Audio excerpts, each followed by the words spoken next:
Warning: this video contains disturbing footage of Skyrim in its unmodded state.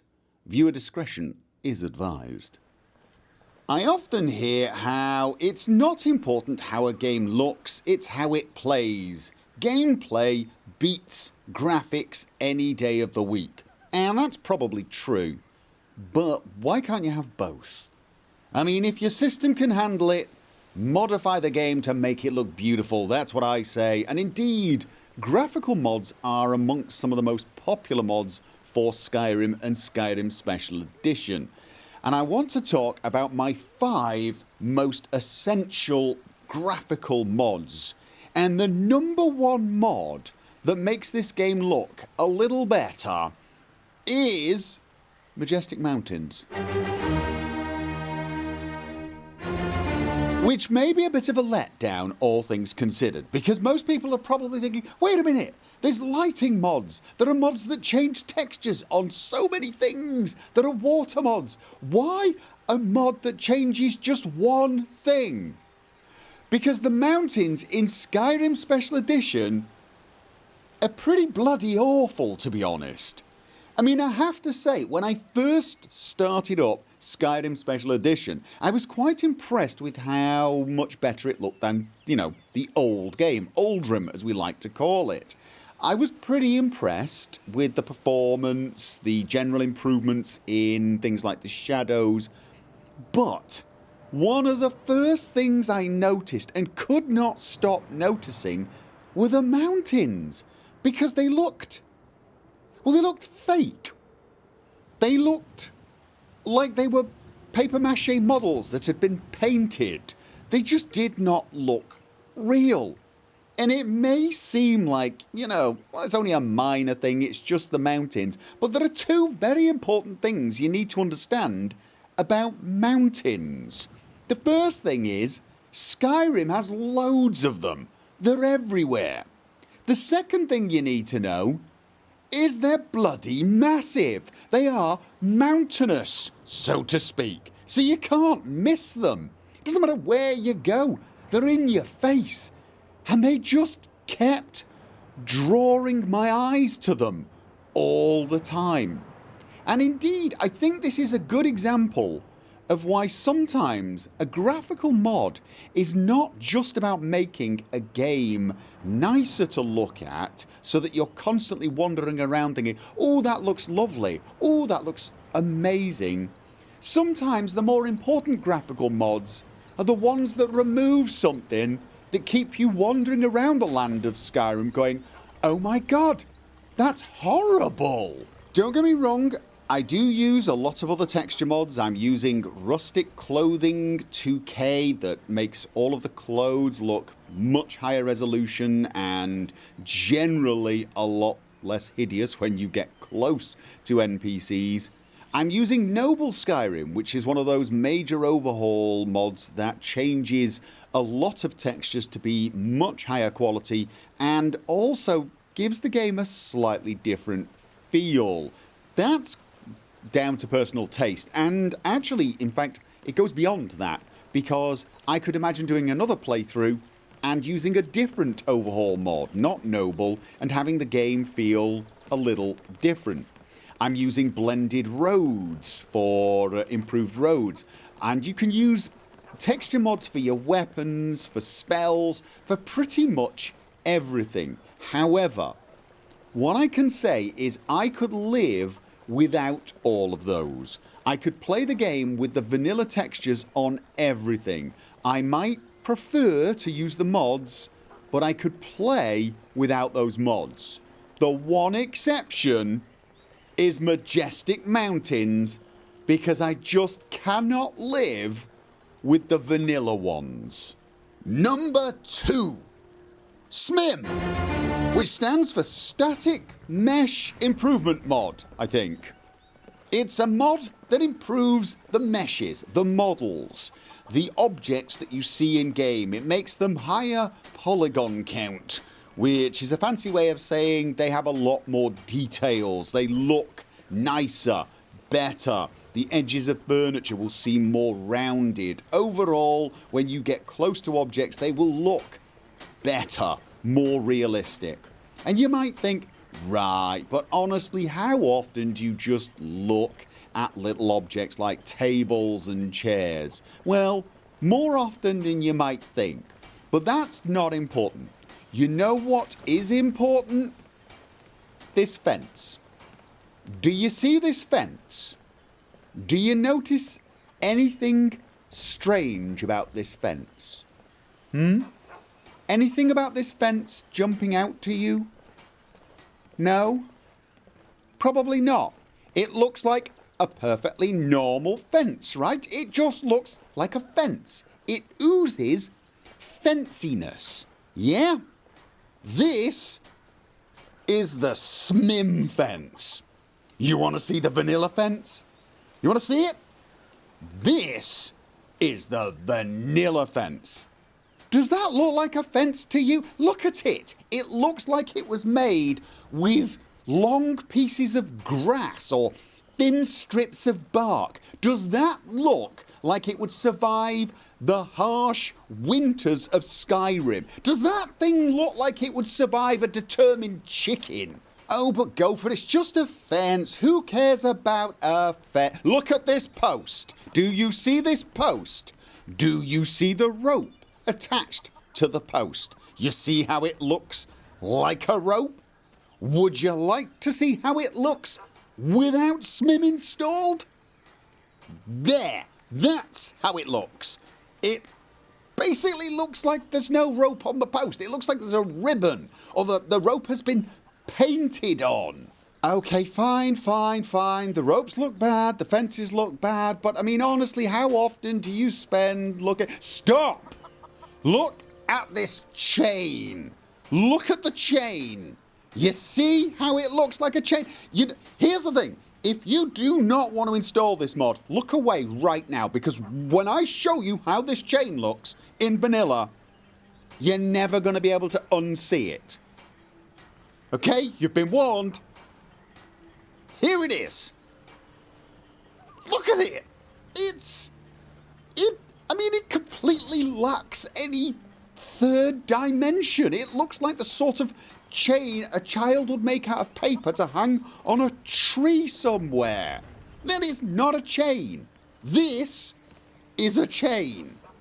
And it's all of the chains in the game look feeble and crap and low quality and utterly, well, ridiculous. And now that you've seen it, I guarantee, if you don't use this mod, every time you pass a chain, your eyes will be drawn to it. Especially the big chains. The chains outside Whiterun, I mean, they're not quite lacking the third dimension completely, but they look awful. Absolutely horrible. SMIM is one of the most essential mods I can install, again, for the same reason as the last one. It stops me constantly noticing things and wanting to just gouge my eyes out. SMIM, well deserved number 2 slot. Number 3, Realistic Water 2.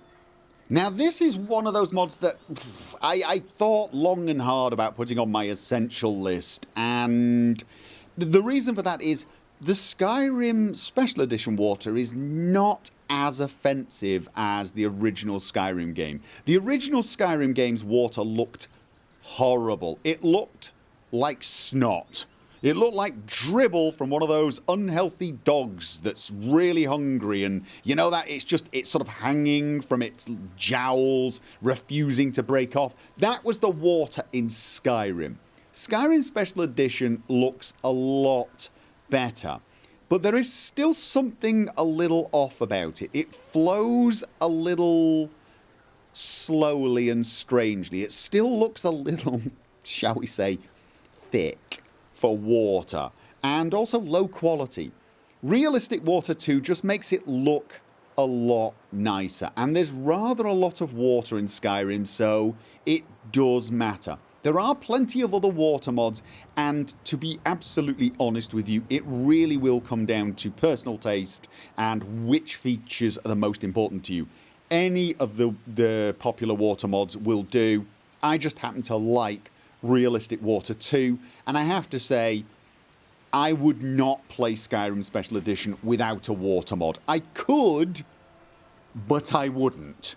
The improved water from this mod just really makes the game look a lot nicer, a lot more pleasant, and actually makes me think swimming would be pleasant. Number 4, DynDOLOD. Now, I'm a bit of a late adopter of the DynDOLOD mod, and I really avoided it because I thought it would put a lot of pressure on my system. What DynDOLOD does is it improves the distant terrain by adding far more details to it, adding objects that should be visible to that terrain. So if there's a tower off in the distance, you'll be able to see the entire tower. In the vanilla game, you will actually find certain towers where you can see the base of the tower, but you can't see the top until you're quite close, and it just magically appears. It's really jarring when this happens.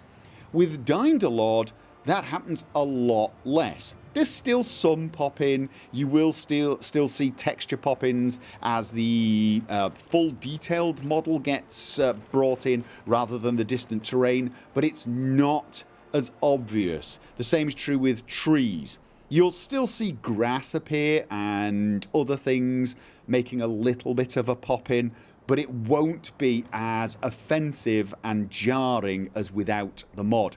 You can actually use DynDOLOD on quite aggressive settings and have the distant terrain look utterly phenomenal, but I run it on a far more conservative high performance setting to keep the frame rate up.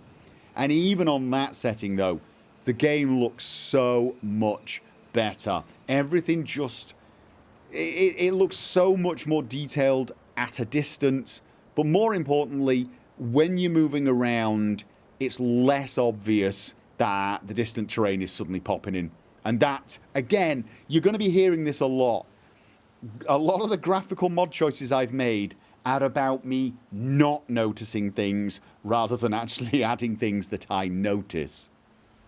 Number 5, ENB. Now this is another one of those mods that I adopted a little later than most, but a lot of that was down to the fact that many of the ENB presets available at the time were the sort of presets that change the look and feel of Skyrim quite a lot. Perhaps they'll change the colour palette, they'll add tons of god rays, make the game feel warmer, somehow dreamy and fantasy-like. And I wasn't keen on changing the overall feel of Skyrim. However, ENB is so much more than just some stylistic changes. It has a lot of features that really grew on me as I started to experiment with them, and that's what I did. I started to make my own preset, and this is currently what I'm using. It changes very little. This probably looks pretty damned vanilla to you, and that is by design. If you're wondering what changed then, why are you using it? Well, basically, I'm using it to improve the lighting. I want the game to look a little more, well, realistic. This is how Riverwood looks with my ENB. And this is how it looks without. It's not a huge change, as you can see. I'll put it back on again. This is off, ENB on. ENB off, ENB on. As you can see, it really just enhances the shadows. That is actually oversimplifying it a hell of a lot. It's doing a lot of different things, from ambient occlusion, more complex shadows, and, you know, the list goes on.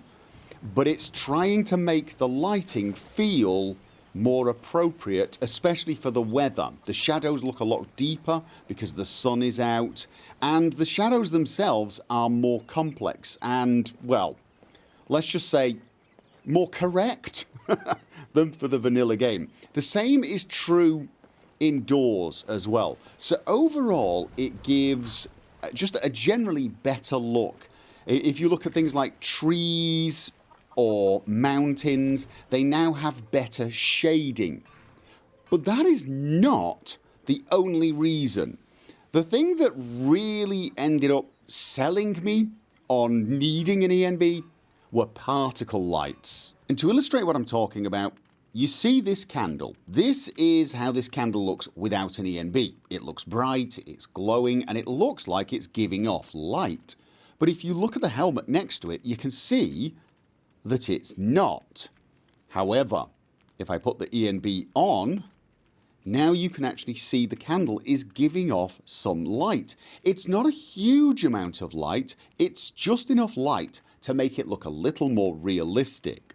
And this just adds lots of new little light sources that do not add to the light source limit for the game, so you don't get any strange effects with these light sources. They just improve visibility slightly and just make the game feel a little brighter and more pleasant. But this effect can be used by other mods that can add way more light sources to the game. So ENB lights, for example, adds these lights to sconces, to fireplaces and fire pits, so you can actually see light reflecting off the cooking pot. A whole series of mods called Rudy's ENB lights add light to a lot of different things like torch bugs, chorus eggs, soul gems, the dreaded nern roots. They actually give off light now. They don't just glow like they do in the vanilla game, they give off light that you can see reflected off other surfaces. Look at this grass in the middle of the night when I take the torch out.